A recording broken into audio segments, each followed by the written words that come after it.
Okay, ഈ വീഡിയോയിൽ നമ്മൾ പഠിക്കാൻ പോകുന്നത് ഇലക്ട്രോഫിലിക് അഡിഷൻ റിയാക്ഷൻസ് ആണ്. Electrophilic addition reactions. Electrophilic addition reactions. Okay, electrophilic addition reactions. എന്താണ് ഒരു ഇലക്ട്രോഫിലിക് അഡിഷൻ റിയാക്ഷൻ എന്ന് നമുക്ക് നോക്കാം. ആദ്യം എന്താണ് അഡിഷൻ റിയാക്ഷൻ എന്ന് തന്നെ നോക്കാം.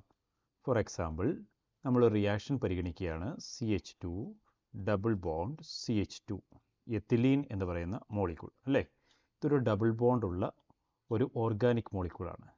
ഇതിനകത്തോട്ട് ബ്രോമിൻ മോളിക്യൂൾ ആഡ് ചെയ്യപ്പെടുന്നു, അഥവാ ബ്രോമിൻ റിയാക്ട് ചെയ്യുന്നു. എങ്ങനെയാണ് റിയാക്ട് ചെയ്യുന്നതെന്ന് നോക്കാം. നമുക്കുണ്ടാകുന്ന product CH2 single bond CH2. Okay, ഇവിടെയുള്ള 2 കാർബൺ ആറ്റങ്ങളിലേക്കും ഓരോ ബ്രോമിൻ ആറ്റങ്ങൾ ആഡ് ചെയ്യപ്പെടും. ഓക്കെ, ഇങ്ങനെ ഒരു പ്രോഡക്റ്റ് ഉണ്ടാകുന്നു, അഥവാ 1,2-ഡൈബ്രോമോ ഈഥെയ്ൻ എന്ന് പറയുന്ന പ്രോഡക്റ്റ് ഉണ്ടാകുന്നു. ഇതൊരു അഡിഷൻ റിയാക്ഷൻ. എന്തുകൊണ്ടാണ് ഇതിനെ അഡിഷൻ റിയാക്ഷൻ എന്ന് വിളിച്ചത്? ഇവിടുത്തെ ബ്രോമിൻ മോളിക്യൂൾ നമ്മളുടെ ഡബിൾ ബോണ്ടിലേക്ക് ആഡ് ചെയ്യപ്പെട്ടു അല്ലേ. ആഡ് ചെയ്തുണ്ടായ പ്രോഡക്റ്റാണ് ഈ കാണുന്ന 1,2-ഡൈബ്രോമോ ഈഥെയ്ൻ എന്ന് പറയുന്നത്. ഇങ്ങനെയുള്ള റിയാക്ഷനുകളെയാണ് നമ്മൾ അഡിഷൻ റിയാക്ഷൻസ് എന്ന് വിളിക്കുന്നത്. ഇനി എന്താണ് ഇലക്ട്രോഫിലിക് അഡിഷൻ റിയാക്ഷൻ എന്നറിയാമോ? ഇലക്ട്രോഫിലിക് അഡിഷൻ റിയാക്ഷൻ എന്ന് പറഞ്ഞു കഴിഞ്ഞാൽ ഒരു അഡിഷൻ റിയാക്ഷനിൽ 1-2 സ്റ്റെപ്പുകളാണ് കാണുന്നത്. ഒന്നിലധികം സ്റ്റെപ്പുകൾ കാണും. ഓക്കെ, ആ സ്റ്റെപ്പ് ഇനിഷ്യേറ്റ് ചെയ്യുന്നത്, അതായത് ഒരു ഇലക്ട്രോഫിലിക് അഡിഷൻ റിയാക്ഷനിലെ ഇനിഷ്യേഷൻ സ്റ്റെപ്പ് എന്ന് പറയുന്നത്, ഒരു അഡിഷൻ റിയാക്ഷനിലെ ഇനിഷ്യേഷൻ സ്റ്റെപ്പ് എന്ന് പറയുന്നത്, അഥവാ ആദ്യ സ്റ്റെപ്പ് എന്ന് പറയുന്നത് ഒരു ഇലക്ട്രോഫൈലിൻ്റെ അറ്റാക്ക് ആണെന്നുണ്ടെങ്കിൽ അതിനെയാണ് ഇലക്ട്രോഫിലിക് അഡിഷൻ റിയാക്ഷൻ എന്ന് പറയുന്നത്. Okay, C if the addition reaction initiated by an electrophile is called electrophilic addition reaction. ഒരു അഡിഷൻ റിയാക്ഷൻ ഇനിഷ്യേറ്റ് ചെയ്യുന്നത് ഇലക്ട്രോഫൈൽ ആണെന്നുണ്ടെങ്കിൽ അതിനെയാണ് ഇലക്ട്രോഫിലിക് അഡിഷൻ റിയാക്ഷൻ എന്ന് പറയുന്നത്. അത് നമ്മൾ ഒരു മിനിറ്റിന് ശേഷം നമ്മൾ ഇതിൻ്റെ മെക്കാനിസം പരിശോധിക്കുന്ന സമയത്ത് നിങ്ങൾക്ക് ഒന്നുകൂടെ നന്നായിട്ട് വ്യക്തമാവും. ഓക്കെ, ഈ കാർബൺ ഡബിൾ ബോണ്ട് എന്ന് പറയുന്നത് ഒരു ഇലക്ട്രോൺ റിച്ച് സെൻറ്റർ ആണെന്ന് നിങ്ങൾക്കറിയാം, അല്ലെങ്കിൽ ഇലക്ട്രോൺ റിച്ച് ഏരിയ ആണെന്ന് നിങ്ങൾക്കറിയാം അല്ലേ. കാരണം ഇവിടെ ഒരു കോവാലൻ്റ് ബോണ്ട് ഉണ്ട് അല്ലേ. അത് കൂടാതെ തന്നെ ഒരു പൈ ബോണ്ട് കൂടെ തന്നെ ഉണ്ട് അല്ലേ. അപ്പം ഇവിടെ ഒരു പൈ ഇലക്ട്രോൺ ക്ലൗഡ് ഉള്ളത് കൊണ്ട് ഈ കാർബൺ ഡബിൾ ബോണ്ട് എന്ന് പറയുന്നത് ഒരു ഇലക്ട്രോൺ റിച്ച് ഏരിയ ആണ്. അതുകൊണ്ട് ഈ ഇലക്ട്രോൺ റിച്ച് ഏരിയയിലേക്ക് ഇലക്ട്രോഫൈലുകൾക്ക് അടുത്ത് വരാൻ വളരെ ഇഷ്ടമായിരിക്കും, അഥവാ ഇലക്ട്രോഫൈലുകൾ വളരെയധികം ഇഷ്ടപ്പെടുന്ന ഒരു ഏരിയയാണ് ഈ കാർബൺ ഡബിൾ ബോണ്ട് എന്ന് പറയുന്നത് അല്ലേ. അതുകൊണ്ട് സാധാരണ കാർബൺ ഡബിൾ ബോണ്ടുകൾ നടത്തുന്ന അഡിഷൻ റിയാക്ഷൻസ്, കാർബൺ ഡബിൾ ബോണ്ടുകളിൽ നടക്കുന്ന അഡിഷൻ റിയാക്ഷൻസ് എന്ന് പറയുന്നത് ഇലക്ട്രോഫിലിക് അഡിഷൻ റിയാക്ഷൻസ് ആയിരിക്കും. കാരണം ഇലക്ട്രോഫൈലുകൾക്ക് ഇവിടെ അറ്റാക്ക് ചെയ്യുക എന്ന് പറയുന്നത് വളരെ എളുപ്പമായിരിക്കും. ഓക്കെ, ഇനി എങ്ങനെയാണ് ഈ അഡിഷൻ റിയാക്ഷൻ നടക്കുന്നത്? അഡിഷൻ റിയാക്ഷൻസിലെ സ്റ്റെപ്സ് ഏതൊക്കെയാണ് എന്ന് നമുക്ക് നോക്കാം. അത് നമുക്ക് പരിശോധിച്ച് കഴിയുമ്പോൾ എന്തുകൊണ്ടാണ് ഇതൊരു ഇലക്ട്രോഫിലിക് അഡിഷൻ റിയാക്ഷൻ ആയതെന്ന് നിങ്ങൾക്ക് മനസ്സിലാവും. ഒന്നാമത്തെ സ്റ്റെപ്പ് എന്ന് പറയുന്നത്, ഫസ്റ്റ് സ്റ്റെപ്പ് എന്ന് പറയുന്നത്, it is the addition of the electrophile or attack of the electrophile on the carbon double bond. Okay, attack of the electrophile to form a carbocation. അപ്പം അറ്റാക്ക് ഓഫ് electrophile okay on the multiple bond to form എന്ത് തരാൻ വേണ്ടിയാണ്? to form a carbocation. Okay, എന്താണ് ഇതെന്നും നമുക്ക് പരിശോധിച്ച് നോക്കാം. നമ്മുടെ സബ്സ്ട്രേറ്റ് എന്ന് പറയുന്നത് ഒരു ആൽക്കീനാണ്. ഓക്കെ, കാർബൺ ഡബിൾ ബോണ്ട് ഉള്ള ഒരു മോളിക്യൂളാണ് നമ്മുടെ സബ്സ്ട്രേറ്റ്. ഇതിനകത്തോട്ടൊരു ഇലക്ട്രോഫൈൽ അറ്റാക്ക് ചെയ്യുകയാണ്. ഇലക്ട്രോഫൈലിനെ ഞാൻ E+ എന്ന് വിളിക്കുകയാണ്. സത്യത്തിൽ ഈ ഇലക്ട്രോഫൈൽ എന്ന് പറയുന്നത് ENU എന്ന് പറയുന്ന ഒരു മോളിക്യൂളിൻ്റെ ഭാഗമാണ് കേട്ടോ.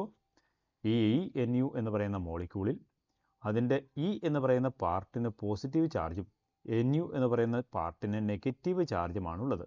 അതുകൊണ്ട് ഈ പോസിറ്റീവ് ചാർജുള്ള ഈ പാർട്ട് ഒരു ഇലക്ട്രോഫൈലായിട്ട് ആക്ട് ചെയ്യും, അഥവാ ഇലക്ട്രോൺ ലവിങ് സ്പീഷീസ് ആയിട്ട് ആക്ട് ചെയ്യും. NU- എന്ന് പറയുന്ന പാർട്ട് ഒരു ന്യൂക്ലിയോഫൈലായിട്ടും ആക്ട് ചെയ്യും. ഓക്കെ, അങ്ങനെ ഈ സിംഗിൾ മോളിക്യൂളിന് 2 പാർട്ടുണ്ട്. ഒരു ഇലക്ട്രോഫിലിക് പാർട്ടും ഒരു ന്യൂക്ലിയോഫിലിക് പാർട്ടുമുണ്ട്. അപ്പോൾ അതിനകത്ത് ഇലക്ട്രോഫൈലാണ് ആദ്യം അറ്റാക്ക് ചെയ്യുന്നത്. എതിരെ കാർബൺ കാർബൺ ഡബിൾ ബോണ്ടിനെ. അപ്പോൾ അറ്റാക്ക് ചെയ്യുന്നു എന്ന് പറയുമ്പോൾ നമ്മൾ ഇലക്ട്രോഫൈലല്ലേ അറ്റാക്ക് ചെയ്യുന്നത് എന്ന് പറഞ്ഞുകൊണ്ട് ഈ ആരോ ഇങ്ങനെ അങ്ങ് വരച്ച് വെക്കരുത്. കാരണം ആരോ എപ്പോഴും സൂചിപ്പിക്കുന്നത് എന്താണ്? ഇലക്ട്രോണിക് ഷിഫ്റ്റിൻ്റെ ഡയറക്ഷനാണ് ആരോ കാണിക്കുന്നത്. ഇങ്ങനെ എഴുതി കഴിഞ്ഞാൽ അത് തെറ്റിപ്പോവും. കാരണം ഇലക്ട്രോഫൈൽ എന്ന് പറയുന്നത് ഇലക്ട്രോൺ ഡെഫിഷ്യൻ്റ് സ്പീഷീസാണ്. അവരുടെ കയ്യിൽ ഇലക്ട്രോണുകളില്ല. അവരുടെ കയ്യിൽ ആകെക്കൂടി അവർക്ക് പോസിറ്റീവ് ചാർജാണുള്ളത്. അപ്പം ഇലക്ട്രോഫൈലിൽ നിന്നും ഇലക്ട്രോൺ ഇങ്ങോട്ട് ഒഴുകത്തില്ല, അല്ലേ? അതുകൊണ്ട് ഇങ്ങനെ ഒരു ആരോ നിങ്ങൾ വരച്ച് കാണിച്ചു കഴിഞ്ഞാൽ അറ്റാക്ക് ചെയ്യുന്നത് ഇലക്ട്രോഫൈൽ അല്ലേ, ഇങ്ങോട്ടല്ലയോ അറ്റാക്ക് ചെയ്യുന്നത്, ഇടിച്ചങ്ങ് കയറാം എന്നുള്ള രീതിയിൽ നിങ്ങൾ ഇങ്ങോട്ടൊരു ആരോ മാർക്ക് വരച്ച് വെക്കരുത്. ഒരു കർവ്ഡ് ആരോ വരച്ച് വെക്കരുത്. അങ്ങനെ വരച്ച് വെച്ച് കഴിഞ്ഞാൽ അത് തെറ്റായി പോകും. അങ്ങനെ ചെയ്യരുത്. ഓക്കെ. മറിച്ച് നമ്മൾ എങ്ങനെ ആയിരിക്കണം എപ്പോഴും ആരോ വരയ്ക്കേണ്ടത്? ഇലക്ട്രോഫൈലിലേക്കാണ് ഇലക്ട്രോൺ ഒഴുകി ചെല്ലുന്നത്. അതുകൊണ്ട് ആരോ എപ്പോഴും ഇലക്ട്രോഫൈലിലേക്കായിരിക്കണം. കർവ്ഡ് ആരോ പോയിൻ്റ് ചെയ്യുന്നത് ഇലക്ട്രോഫൈലിനെ ആയിരിക്കണം. അപ്പോൾ എവിടെ നിന്നാണ് അത് തുടങ്ങേണ്ടത്? നോക്ക്, നമ്മുടെ കാർബൺ കാർബൺ ഡബിൾ ബോണ്ട് ഉണ്ടല്ലോ. ഈ കാർബൺ കാർബൺ ഡബിൾ ബോണ്ടാണ് ഇലക്ട്രോൺ റിച്ച് ഏരിയ എന്ന് പറയുന്നത്, അല്ലേ? ഇതിനകത്ത് ഒരു ഡബിൾ ബോണ്ട് ബ്രേക്ക് ചെയ്യുന്നു. ഇങ്ങനെ ഒരു ഡബിൾ ബോണ്ട് ബ്രേക്ക് ചെയ്ത് ആ ഡബിൾ ബോണ്ടിൻ്റെ ഇലക്ട്രോൺ പെയറാണ് ഇലക്ട്രോഫൈലിലേക്ക് ഷിഫ്റ്റ് ചെയ്യുന്നത്. അപ്പോൾ ഇങ്ങനെയാണ് നമ്മൾ വരയ്ക്കുന്നത്. കണ്ടോ, ഇതിൻ്റെ അർത്ഥം ഈ carbon carbon double bond break ചെയ്തുണ്ടാകുന്ന ഇലക്ട്രോൺ പെയർ, ഓക്കെ, അത് ഇലക്ട്രോഫൈലിൻ്റെ ഭാഗത്തേക്ക് ഷിഫ്റ്റ് ചെയ്യുന്നു. അപ്പോൾ നമുക്കുണ്ടാകുന്ന പ്രോഡക്റ്റ് എന്തായിരിക്കും എന്ന് എഴുതി നോക്കാം. നമുക്ക് കാർബൺ കാർബൺ ഡബിൾ ബോണ്ട് ആയിരുന്നു ഉണ്ടായിരുന്നത്. പക്ഷേ ഇപ്പോൾ അത് കാർബൺ കാർബൺ സിംഗിൾ ബോണ്ടായി മാറി. കാരണം എന്താ? ഇവിടുത്തെ പൈ ബോണ്ട് ബ്രേക്ക് ചെയ്തു. പിന്നീട് സിംഗിൾ ബോണ്ട് മാത്രമേ അവിടെ ഉള്ളൂ. പുതിയൊരു ബോണ്ട് എസ്റ്റാബ്ലിഷ് ചെയ്യപ്പെടുന്നു. ആരുമായിട്ടാ? ഈ കാർബണും ഈ ഇലക്ട്രോഫൈലും തമ്മിൽ ഒരു പുതിയ ബോണ്ട് എസ്റ്റാബ്ലിഷ് ചെയ്യപ്പെടുന്നു, അല്ലേ? ആ സമയത്ത് ഇലക്ട്രോഫൈലിന് നേരത്തെ പോസിറ്റീവ് ചാർജാണ് ഉണ്ടായിരുന്നത്. പക്ഷേ ഇപ്പോഴോ അതിൻ്റെ പോസിറ്റീവ് ചാർജ് നഷ്ടപ്പെടും. കാരണം എന്താ? ഒരു ഇലക്ട്രോൺ പെയർ, അല്ലേ? കാർബണിൻ്റെയും നടുക്കിരുന്ന ഒരു ഇലക്ട്രോൺ പെയർ ഇപ്പോൾ കാർബണിൻ്റെയും ഇലക്ട്രോഫൈലിൻ്റെയും ഇടയിലേക്ക് വന്നിരിക്കുകയാണ്. അപ്പോൾ ആ ഇലക്ട്രോൺ പെയറിലെ ഒരു ഇലക്ട്രോണിൻ്റെ ഷെയർ ഇലക്ട്രോഫൈലിന് കിട്ടും. ഇലക്ട്രോഫൈലിന് ലാഭമാണ്, അല്ലേ?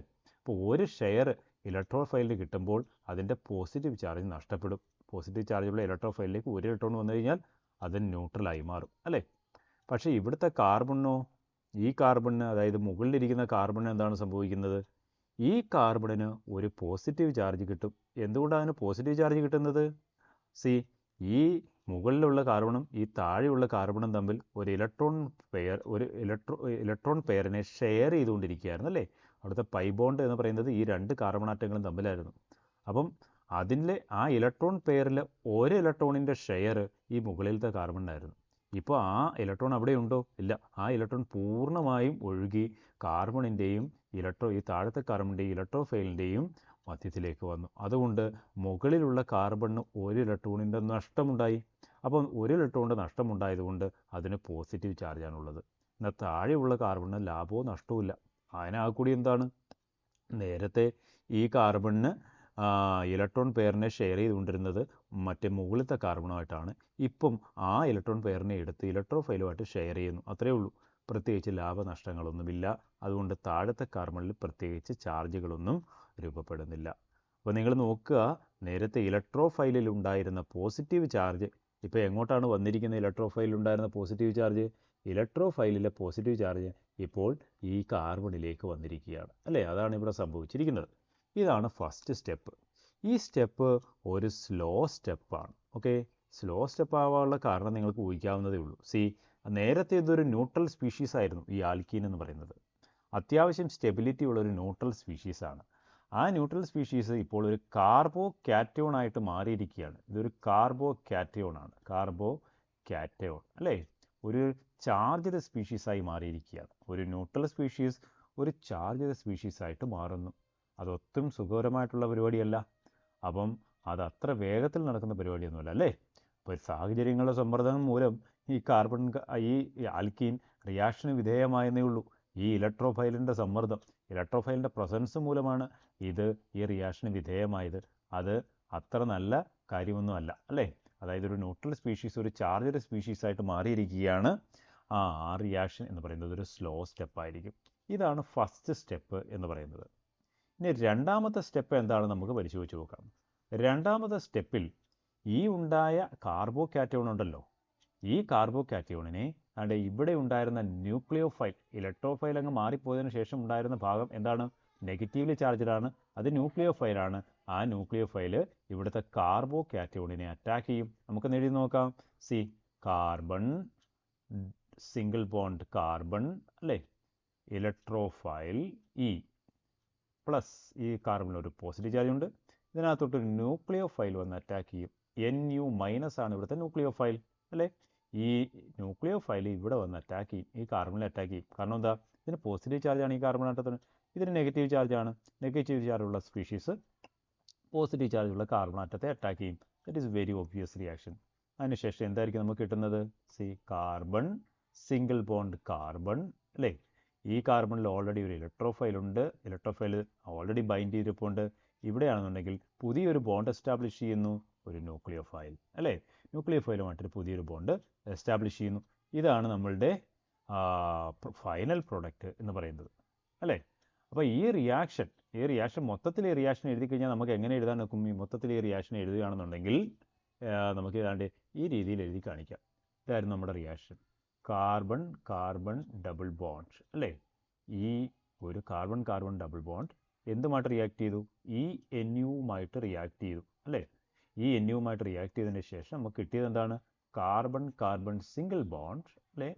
ആ രണ്ട് കാർബൺ ആറ്റത്തിലും ഈ NUവിൻ്റെ ഒരു ഭാഗം ഈ കാർബൺ ആറ്റത്തിൽ, ഈ എന്ന് പറയുന്ന ഈ ഭാഗം ഇവിടെയും, NU അഥവാ ഈ രണ്ടാമത്തെ പാർട്ട് ഈ കാർബൺ ആറ്റത്തിലും വന്ന് ബൈൻഡ് ചെയ്യും. ഇതൊരു അഡിഷനാണ്. ഈ NU എന്ന് പറയുന്ന മോളിക്യൂൾ പൂർണ്ണമായിട്ടും ആദ്യത്തെ സബ്സ്ട്രേറ്റ് മോളിക്യൂളിലേക്ക് ആഡ് ചെയ്യപ്പെട്ടു. ഇതൊരു അഡിഷൻ റിയാക്ഷനാണ്. പക്ഷേ ഈ അഡിഷൻ റിയാക്ഷൻ നടക്കുന്നത് രണ്ട് സ്റ്റെപ്പുകളിലൂടെയാണ് അല്ലേ. ആദ്യത്തേതൊരു സ്ലോ സ്റ്റെപ്പാണ്, എന്നാൽ രണ്ടാമത്തേത് എന്തൊരു സ്റ്റെപ്പാണ്? രണ്ടാമത്തേത് ഫാസ്റ്റ് സ്റ്റെപ്പാണ്. കാരണം എന്താ? അതൊരു പോസിറ്റീവ് സ്പീഷീസും ഒരു നെഗറ്റീവ് സ്പീഷീസും തമ്മിലുള്ള റിയാക്ഷനാണ്. അപ്പം വളരെ ഫാസ്റ്റായിട്ട് റിയാക്ഷൻ നടക്കും. അതുകൊണ്ട് ഇത് ഫാസ്റ്റ് സ്റ്റെപ്പാണ്. അപ്പം ഇവിടുത്തെ സ്ലോ സ്റ്റെപ്പിൻ്റെ പ്രത്യേകത എപ്പോഴും നിങ്ങൾക്കറിയാം. സ്ലോ സ്റ്റെപ്പാണ് റേറ്റ് ഡിറ്റർമിനിങ് സ്റ്റെപ്പ്. അതായത് മൊത്തം റിയാക്ഷൻ്റെ റേറ്റിനെ തീരുമാനിക്കുന്നത് ഈ ആദ്യത്തെ സ്റ്റെപ്പാണ്. അതെങ്ങനെ ആദ്യത്തെ സ്റ്റെപ്പ് മൊത്തം റിയാക്ഷൻ്റെ റേറ്റിനെ തീരുമാനിക്കുന്നത്? ഇത് മനസ്സിലാക്കാൻ നിങ്ങളൊരു കാര്യം ചിന്തിച്ചാൽ മതി. ഒരു എക്സാമിനേഷൻ നടക്കുന്നു എന്ന് വിചാരിക്കുക. ഈ എക്സാമിനേഷൻ്റെ പ്രത്യേകത 3 മണിക്കൂറാകുമ്പം പേപ്പർ പിടിച്ച് വാങ്ങുന്നുവെന്നില്ല. ഈ എക്സാമിനേഷൻ്റെ നിയമം എന്ന് പറഞ്ഞാൽ അവസാനത്തെ ആളും പരീക്ഷ എഴുതി തീരുന്നത് വരെയാണ് പരീക്ഷ. ഓക്കെ, 10 ക്വസ്റ്റ്യനുണ്ട്. എല്ലാവരും 10 ക്വസ്റ്റ്യൻ്റെ ആൻസർ പഠിച്ചു വന്നിരിക്കുന്ന മിടുമിടുക്കന്മാരാണ്. എല്ലാവർക്കും 10 ക്വസ്റ്റ്യൻ ആൻസർ ചെയ്യാൻ അറിയാം. പക്ഷേ എല്ലാവർക്കും ഒരേ വേഗതയല്ല ആൻസർ ചെയ്യാൻ. പല ആളുകളും പല വേഗതയിലാണ് ആൻസർ ചെയ്യുന്നത്. ഓക്കെ, പരീക്ഷയുടെ നിയമം ആരാണോ അവസാനം എഴുതിത്തീരുന്നത്, അവസാനത്തെ ആൾ എഴുതിത്തീരുന്നത് വരെ പരീക്ഷ നടത്തും എന്നുള്ളതാണ് പരീക്ഷയുടെ നിയമം. ചിലർ 1 മണിക്കൂർ കൊണ്ട് തന്നെ എഴുതി തീർത്തു. പരീക്ഷ കഴിഞ്ഞോ? ഇല്ല. ചിലർ 2 മണിക്കൂർ കൊണ്ട് എഴുതി തീർത്തു. പരീക്ഷ കഴിഞ്ഞോ? ഇല്ല. എന്നാൽ ചിലർ 3 മണിക്കൂർ കൊണ്ട് കഴിഞ്ഞു. പരീക്ഷ കഴിഞ്ഞില്ല. അങ്ങനെ അവസാനത്തെ ആൾ എഴുതി കഴിഞ്ഞത് 5 മണിക്കൂറിലാണ്. അവസാനത്തെ ആൾ 5 മണിക്കൂറിൽ എഴുതി തീർന്നപ്പോഴാണ് പരീക്ഷ അവസാനിച്ചത്. അപ്പോൾ പരീക്ഷയുടെ വേഗതയെ തീരുമാനിച്ചത് ആദ്യം പോയ ആളാണോ? പെട്ടെന്ന് എഴുതി തീർന്ന ആളാണോ? അല്ല. പരീക്ഷയുടെ വേഗതയെ തീരുമാനിച്ചത് ഏറ്റവും സ്ലോ ആയിട്ടിരുന്ന് എഴുതിയ ആളാണ് പരീക്ഷയുടെ വേഗതയെ തീരുമാനിച്ചത്. അതുപോലെയാണ് ഇവിടെയും. ഇവിടെ 2 സ്റ്റെപ്പുകളിലായിട്ട് റിയാക്ഷൻ നടക്കുന്നു. പക്ഷേ റിയാക്ഷൻ്റെ വേഗതയെ തീരുമാനിക്കുന്നത് ഫാസ്റ്റ് സ്റ്റെപ്പല്ല. റിയാക്ഷൻ്റെ വേഗതയെ തീരുമാനിക്കുന്നത് ഏത് സ്റ്റെപ്പാണോ വളരെ സ്ലോ ആയിട്ട് നടക്കുന്നത്, ആ സ്റ്റെപ്പാണ് റിയാക്ഷൻ്റെ വേഗതയെ തീരുമാനിക്കുന്നത്. അപ്പോൾ ഇവിടുത്തെ ഫസ്റ്റ് സ്റ്റെപ്പാണ് slow step. Therefore, this is the rate determining step. What is that? Rate determining step.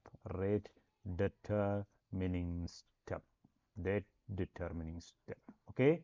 Rate determining step.